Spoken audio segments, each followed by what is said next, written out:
إليكم التشكيلة المحتملة للمنتخب الوطني المغربي لكرة القدم لمواجهة أنغولا.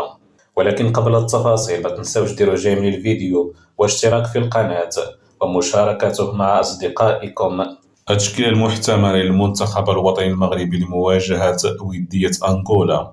يلتقي المنتخب الوطني المغربي مع نظيره منتخب أنغولا مساء الجمعة بملعب أكادير ضمن استعدادات منتخب المغرب لإقصائيات كأس العالم 2026.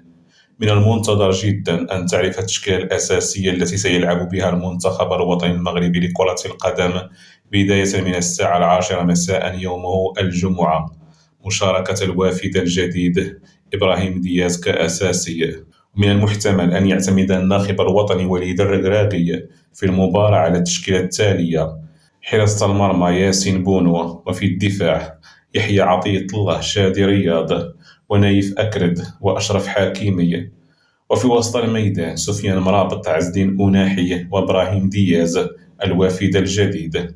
وفي الهجوم أمين عدلي، أيوب الكعبي، وحكيم زياش.